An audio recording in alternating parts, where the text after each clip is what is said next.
Good morning. February is Black History Month, so I plan to play music written by Black composers.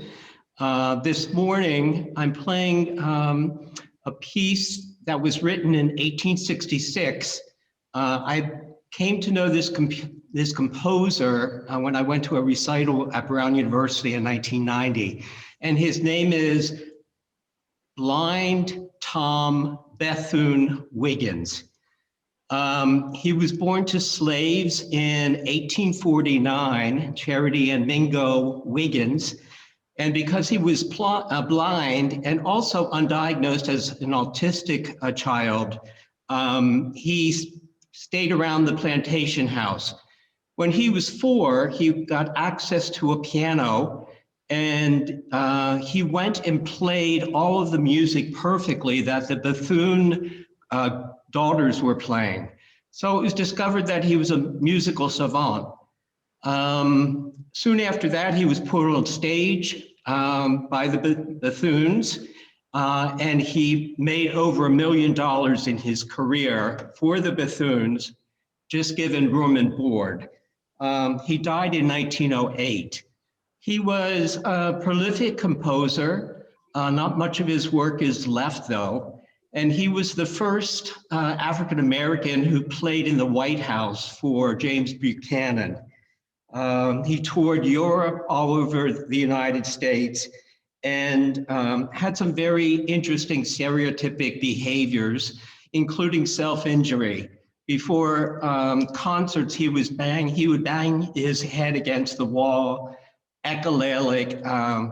Autism wasn't labeled autism until 1943, but it's pretty apparent that he had a lot of those characteristics. The music that I'm going to play is a song that he wrote again in 1866, and it's called Water in the Moonlight.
Thank you, Bruce, for the beautiful music and for telling us a little bit about Blind Tom Bethune-Wiggins as we begin Black History Month. So I will do a chime to begin the service.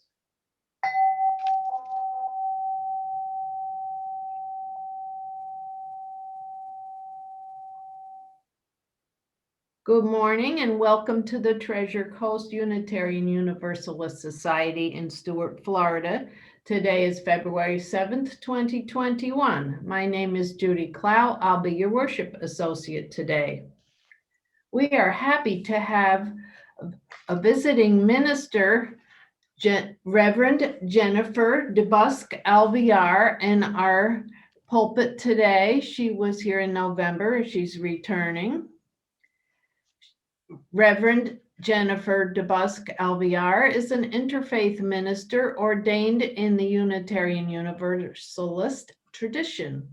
She builds positive relationships with schools, churches, and nonprofits, connecting theological values of love and justice with organizations that actively live out these values in the larger community.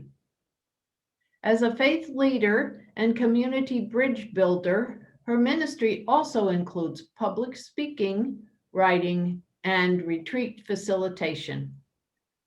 She received her Master of Divinity degree at Starr King School for Ministry in Berkeley, California. Reverend Alviar is a member at East Shore Unitarian Church, located on the traditional territory of the indigenous Duwamish people, currently known as Bellevue, Washington. And a big thanks to those who helped with the service. Bruce Ruby, our music director, our Zoom host, Corina Pelloni, and our backup, Janet Grote. Everyone is muted to avoid background noise. Please remain muted. We're a welcoming congregation. We welcome people of all races, ages, backgrounds, and gender identities. Thanks for being here today. We have Zoom services every Sunday at 11 a.m. Announcements are on our Friday online newsletter. Please add our services to your calendar. If you want to get on the email list if you're not there, or to find out more information, go to our website, www.tcuuc.org. In the Friday newsletter, there's a link so you can get into the following Sunday's Zoom service. And while you're there, notice the link for online giving. If you can mail a check to 21 Southeast Central Parkway, Stuart, Florida, that's always good. Last week, when Truman was doing the service with Reverend Bob, Ronnie reminded us. She said, "Get up and get your checkbook." So I did. And that was easy for me to remember to send my check in that week. That's my suggestion for you today. Now I'm going to light the chalice.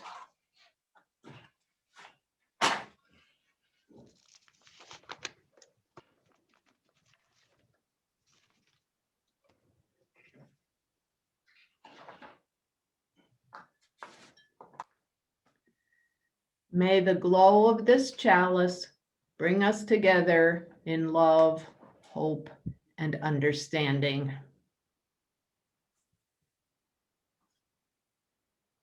Opening words are by Howard Thurman. Open unto me, light for my darkness. Open unto me, courage for my fear. Open unto me, hope for my despair. Open unto me, peace for my turmoil.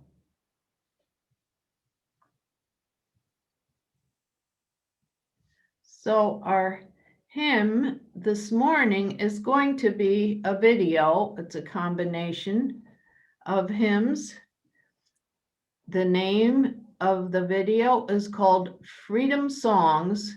It's arranged by Glenn Thomas Rideout.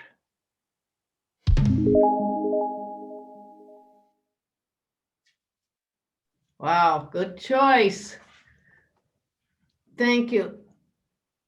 Okay, time for the affirmation, which we will recite. First, we will speak the beginning part, and then Bruce will play and sing the second part.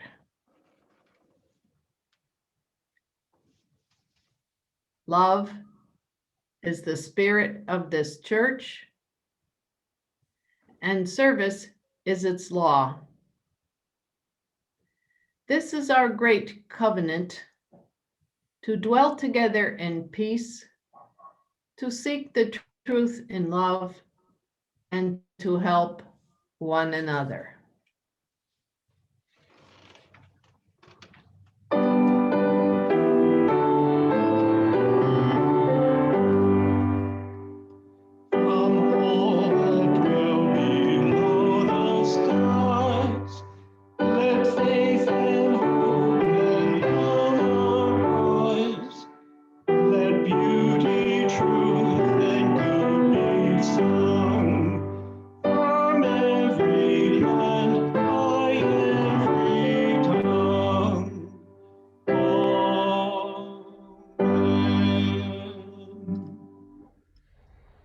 Good morning. Hi, I'm Reverend Jennifer Alviar. I'm introducing the Time of All Ages. Hi there. No. So let us enjoy listening to Amanda Gorman's presidential inauguration poem, The Hill We Climb.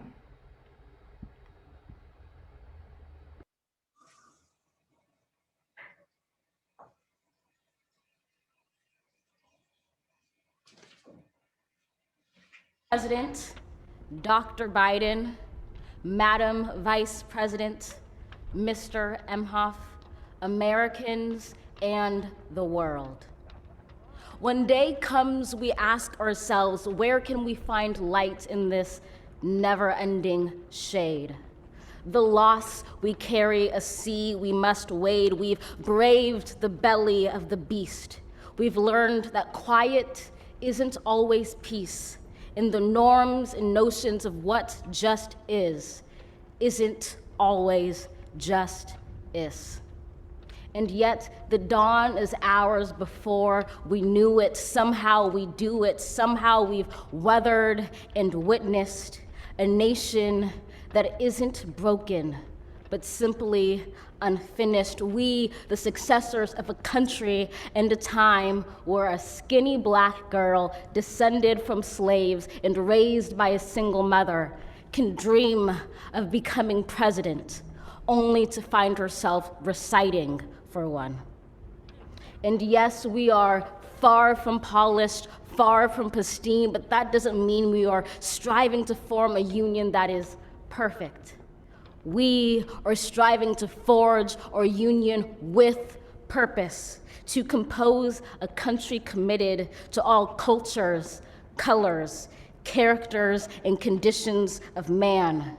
And so we lift our gazes not to what stands between us, but what stands before us. We close the divide because we know to put our future first, we must first put our differences aside. We lay down our arms so we can reach out our arms to one another. We seek harm to none and harmony for all. Let the globe, if nothing else, say this is true.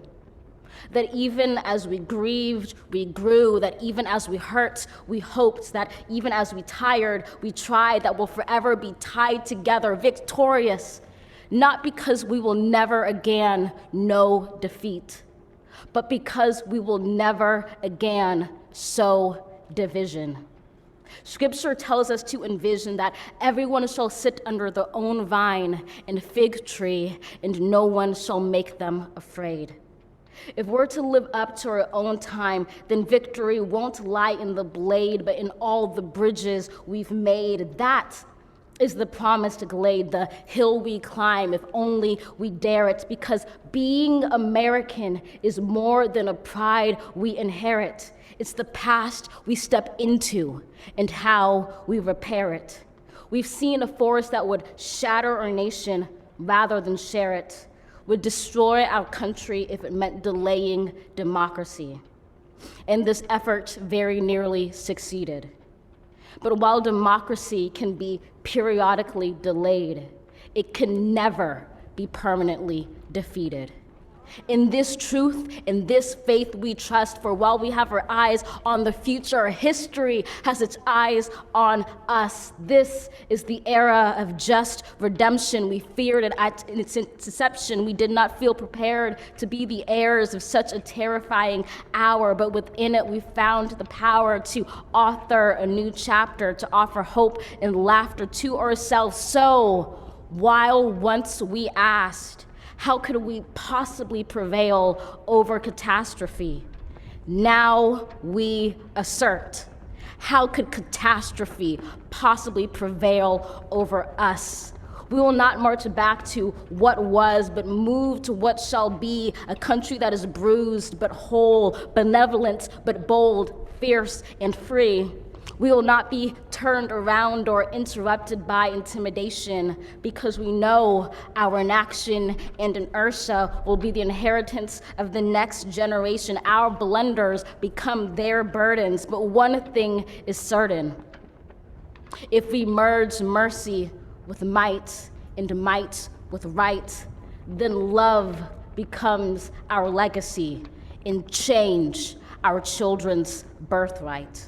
So let us leave behind a country better than the one we were left. With every breath from my bronze-pounded chest, we will raise this wounded world into a wondrous one. We will rise from the gold-limbed hills of the west. We will rise from the wind-swept northeast, where our forefathers first realized revolution. We will rise from the lake-rimmed cities of the Midwestern states. We will rise from the sun-baked south. We will rebuild, reconcile, and recover in every known nook of our nation, in every corner called our country. Our people, diverse and beautiful, will emerge battered and beautiful. When day comes, we step out of the shade, aflame and unafraid. The new dawn blooms as we free it. For there is always light, if only we're brave enough to see it, if only we're brave enough to be it.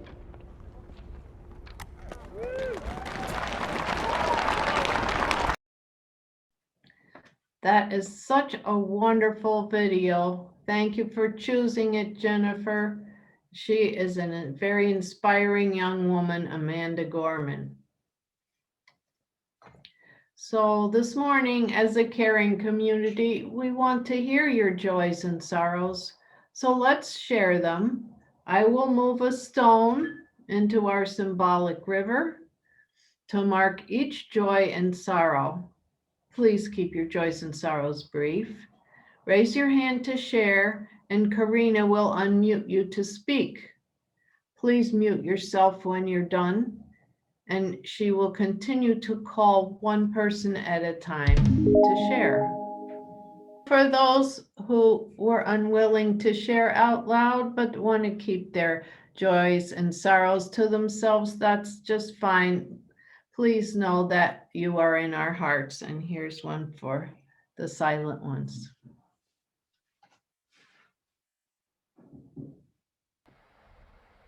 Thank you, Judy, for the lovely community building through joys and sorrows.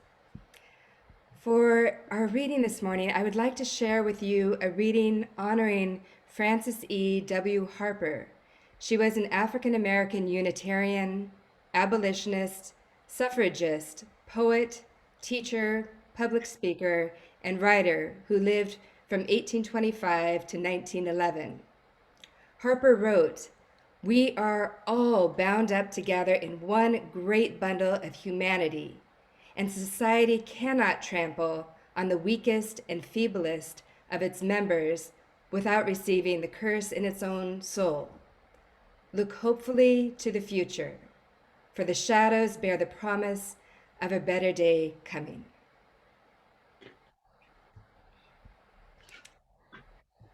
We are transitioning now to our meditation. I invite us into a contemplative time of meditation. May we gather our bodies, minds, hearts, and spirits into a place of stillness. Feel the earth beneath our feet, solid, rooted, and grounded. Take in a deep breath, pause, exhale. Be present to the fullness of this moment. I will ring the first chime to invite us into silence. At the second chime, we will end our meditation and begin our musical celebration, Spirit of Life.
Now let us enjoy a sermon by Jennifer DeBusk Alviar.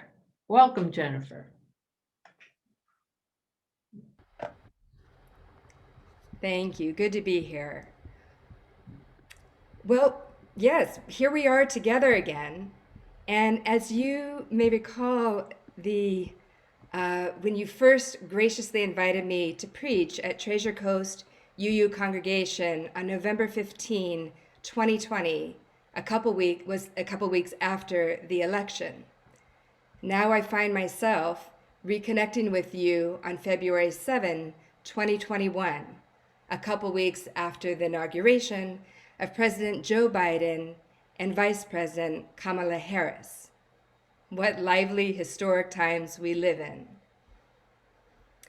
We are gathered here as a community of faith to celebrate Black History Month. I believe that we can gain some wisdom about American history from author Sue Monk Kidd. In her historical fiction novel, The Invention of Wings, she wrote, "History is not just facts and events. History is also a pain in the heart, and we repeat history until we are able to make another's pain in the heart our own." This narrative addresses the uneasy tension and truth of America's original sin, slavery. It is set in Charleston, South Carolina, during the early 19th century. On her 11th birthday, Sarah Grimke, the daughter of a wealthy slave-owning family, inherits a 10-year-old girl named Hetty. Think about that for a moment. A white girl is given ownership over a black girl as nothing more than property, stripped of humanity. How Sarah responds to this inheritance and ownership over another human being poses an important question for white Americans today. How do we respond to our own inheritance of a country founded on slavery? How are we able to make another's pain in the heart our own so we don't repeat history? In Sarah's case, she became an abolitionist. What about you? How will you help change America's narrative from our legacy of racism? When confronted with discomfort, a natural human impulse is to push history into the past. Slavery happened a long time ago. The Civil War ended in 1865.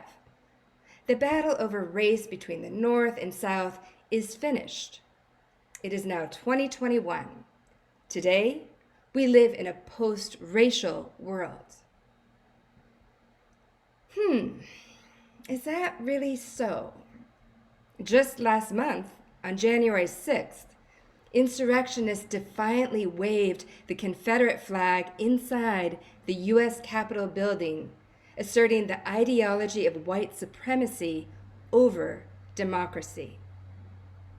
These white folks were called patriots by some.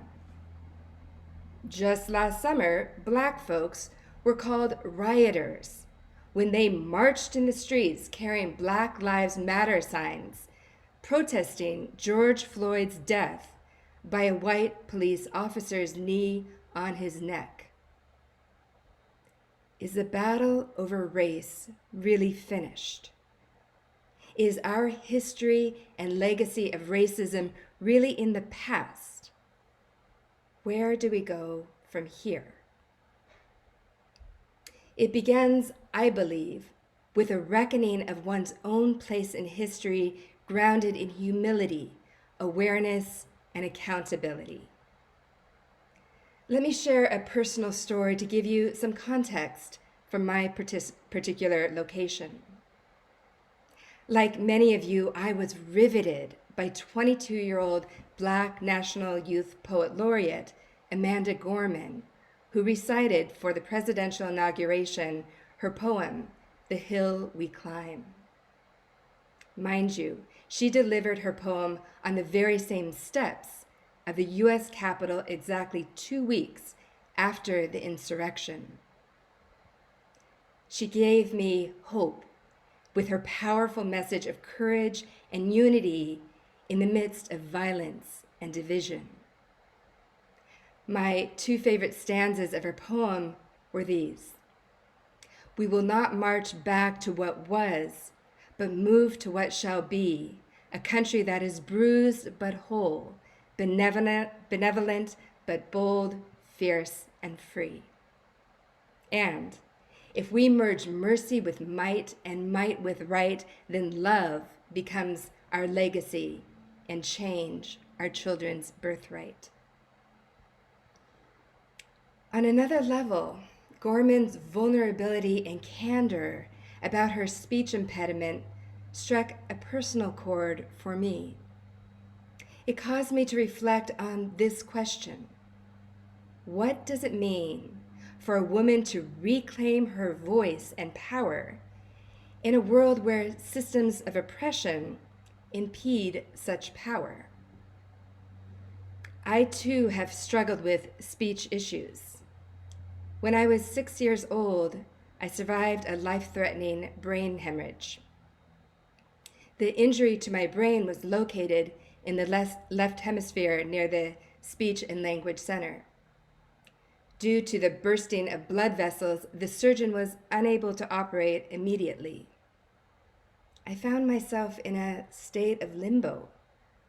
I needed to wait until the swelling subsided before surgery could be performed.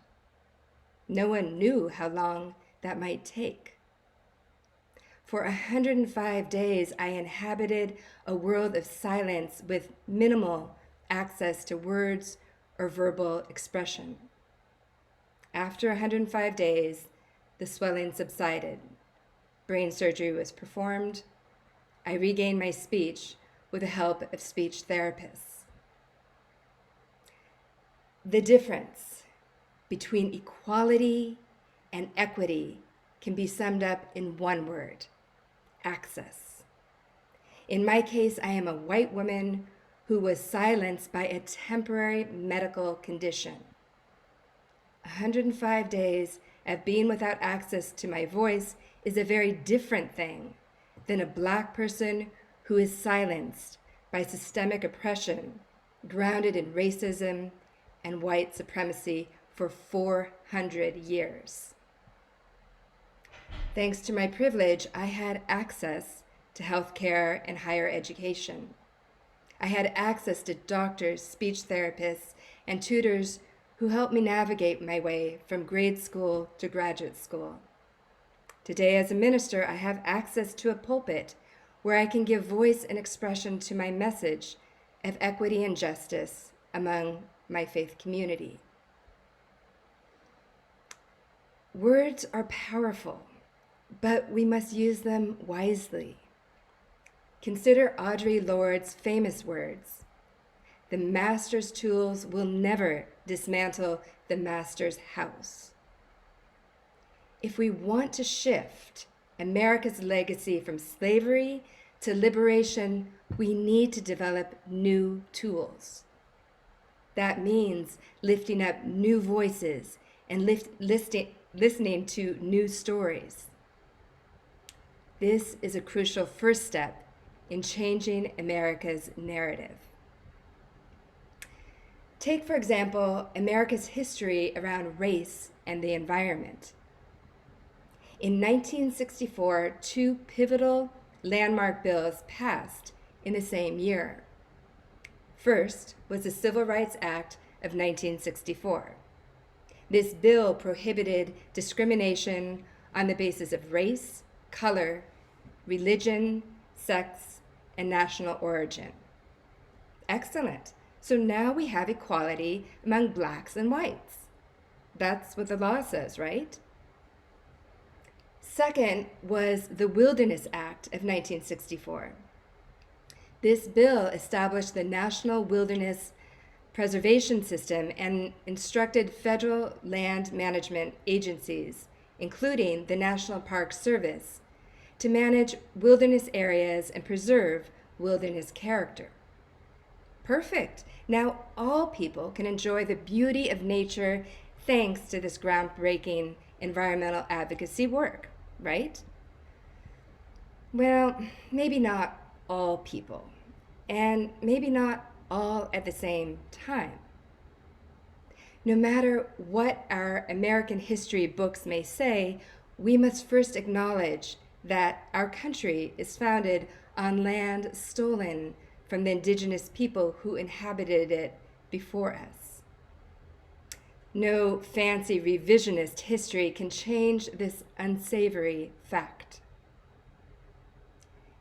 And speaking of history books, there doesn't seem to be a lot of accountability around connecting the dots between race, the environment, and history's timeline.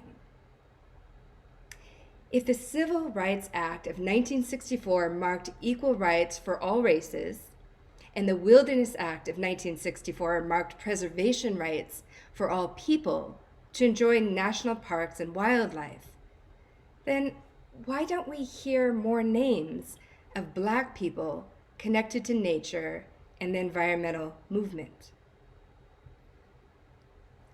Carolyn Finney is a cultural geographer and author of Black Faces, White Spaces, reimagining the relationship of African Americans to the great outdoors. She points out that the Jim Crow segregationist laws were still in effect until 1968, 4 years after the passage of the Civil Rights Act and Wilderness Act. It comes back to the difference between equality and equity. These two laws both celebrate equality, but Black people need to have access to enjoy the same rights as white people. And the Jim Crow laws clearly prevented access and therefore equity for Black folks until 1968. This does not mean, however, that Black leaders have not contributed greatly to America's environmental movement. They just may not have had as much press coverage in the dominant American narrative written by white folks. In particular, American history has often neglected the female leadership of Black women pioneering the intersections between race, gender, ecology, and theology. Take Veronica Kyle, for example. I was first introduced to her through an organization called Seminary of the Wild, where I attended Veronica's guest lecture webinar, Eco-Womanism for the Church. She is the statewide outreach director for Faith in Place, a nonprofit in Chicago, Illinois. For the past 20 years, Faith in Place has helped to empower over 1,000 places of worship to protect their land, air, and water. She also co-founded Eco-Womanist Institute, a nonprofit whose mission is to increase the inclusion, ecological awareness, and environmental leadership of African American women within the eco-spirituality and eco-justice narratives. Veronica's captivating storytelling style brings to light difficult issues that she calls truth-telling. Her story begins in the era of the Jim Crow South. She says, "I grew up in a small town in Anniston, Alabama. I remember knowing the word colored before I knew my name because that's what was on water fountains and restrooms." She describes in vivid detail her surroundings growing up in the country. "My siblings and I climbed trees, shucked peas, and watched my grandfather slop the hogs. The hogs ate what we ate, our scraps. We had watermelon patches and peach trees. The older kids would burst the watermelons on a rock. I remember spending our summers hanging out in trees, eating juicy, sweet watermelons and peaches. The juice would just drip down our fingers. That was the life, right?" In Veronica's childhood innocence, however, she was unaware of the connection between her food and water source. How do you tell a child that toxic waste and pollution are embedded in those juicy, sweet watermelons and peaches? Environmental racism is a cruel reality that directly impacts the poor. As Veronica recalls, all of my relatives that are descended from Anniston died with multiple forms of cancer and some type of lung disease. Many of them received legal financial settlements from Monsanto, the big agrochemical company. But by the time the settlements came, they were often too sick to enjoy the money. Veronica's family, like many others, joined the Great Migration North for a better life. As she says, my siblings and I went from being country kids in the small town of Anniston, playing with rocks, catching fish, my brother hunting rabbits with my grandfather, to coming to Chicago to the housing projects. My dad told us when we were coming north, I'm bringing you north so that you can get a good education and use your head, not your hands. That is a proclamation for a lot of Black families during that time. Our town of Altgeld Gardens in Chicago backed up behind a forest preserve. Although the forest preserve looked beautiful when we would drive past it, it was kind of a forbidden place to go. Why? Well, the history of the woods goes back to slavery. The woods was a bittersweet place for Black people. You could pick fruit, or you could be strange fruit, all on the same tree. So you came north. All your life you have heard, don't go into the woods. And there was all this lush green beauty. But in the lens of a little Black girl, this was a forbidden place to be. Veronica experienced a complicated relationship with nature, a mix between foreboding and longing. In her words, there was always a longing because, quite frankly, our history and relationship with nature did not start in America. First of all, no one steals anything that is not of value. So the fact that Black Africans were stolen, taken captive, and brought over to do what? Grow crops, cotton, the rich billionaire's commodity. I realized that we were agricultural geniuses. Nobody bothered to train you. It came with the natural wisdom of nature. I began to read and self-educate and reread. I studied indigenous cultures, African cultures, because the myth, the notion of the Negro definitely left out our power in nature. I wanted to reclaim that power. Veronica pursued her master's degree in Jamaica, University of the West Indies. As she says, my focus was gender and development, and my minor was womanist studies. I did my thesis on Black women theologians like Katie Cannon, Emily M. Towns, and Dolores S. Williams. I also focused on some sheroes like Sojourner Truth, Ida B. Wells Barnett, and Anna Julia Cooper. I wanted to empower women, Black women, to feel free, creatively free, theologically free. So I started creating environmental programs for women and girls. Alice Walker describes the eco-womanist lens this way.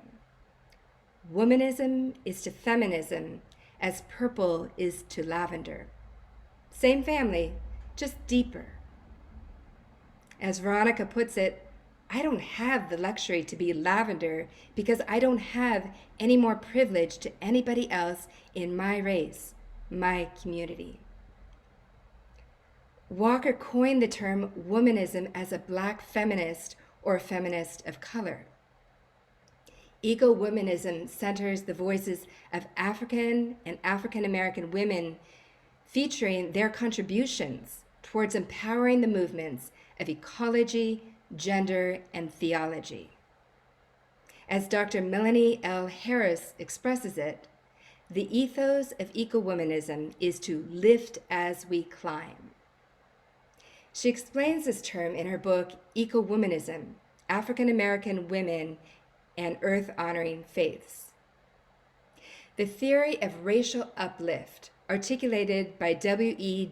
Du Bois, influenced the praxis and activism of civic empowerment organizations such as the National Association of Colored Women's Clubs. In keeping with and expanding the theory of racial uplift. This organization adopted the motto, "Lift as we climb." It was led by some of the most renowned African American women educators, community leaders, and civil rights activists of the 19th century. Women including Harriet Tubman, Frances E.W. Harper, Josephine St. Pierre Ruffin, Margaret Murray Washington, Ida B. Wells Barnett, and Mary Church Terrell, the organization's first president. They helped shape a praxis-oriented ethic that guided African American communities into liberation. Everything that Veronica expresses in her life experience is deeply grounded and relational to the earth and embodied in her relationships with people. This brings me to my final point. In our Unitarian Universalist congregations nationwide, our racial justice work with beloved conversations reminds us of this important reality. Trauma resides in our bodies. Resilience and healing, in turn, began with embodied awareness. I pray that collectively we may help change America's narrative from division to unity, from racism to liberation. This starts by lifting up new voices and listening to new stories. It also involves honoring the wisdom and humanity of our bodies, as well as the sacred body of the earth. Please join me in a closing prayer. I will guide you in these words accompanied by hand gestures. The poem is called God of Peace by David Adam. God of peace, relax the tensions of my body, still the anxieties of my mind, calm the storm of my heart. Give me courage to wait. Let peace flow in me, through me, from me. The deep, deep peace of God.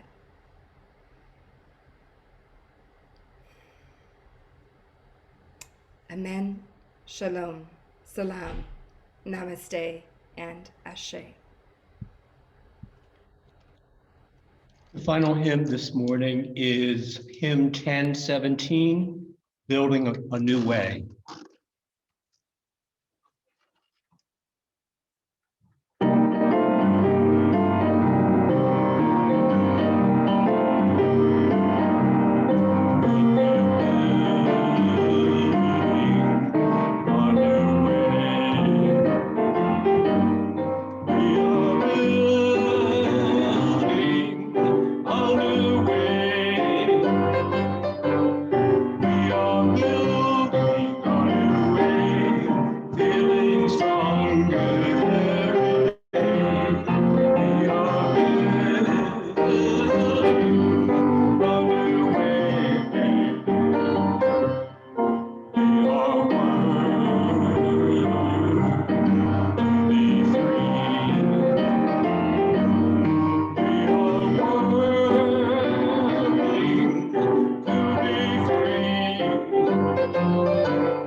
Thank you, Bruce. I appreciate your beautiful music.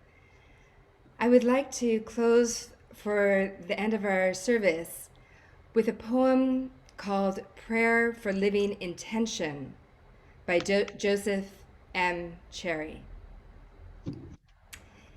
If we have any hope of transforming the world and changing ourselves, we must be bold enough to move into discomfort, brave enough to be clumsy there, loving enough to forgive ourselves and others. May we, as a people of faith, be granted the strength to be so bold, so brave, and so loving. May it be so. The prelude this morning is by the composer Scott Joplin, who was a contemporary of Blind Tom. Scott Joplin was born in 1868 and was also a prolific composer of over 100 rags, 2 operas, and a ballet. He was also born to a father and mother who had been slaves. He was known as the king of ragtime, and spent much of his time performing and writing.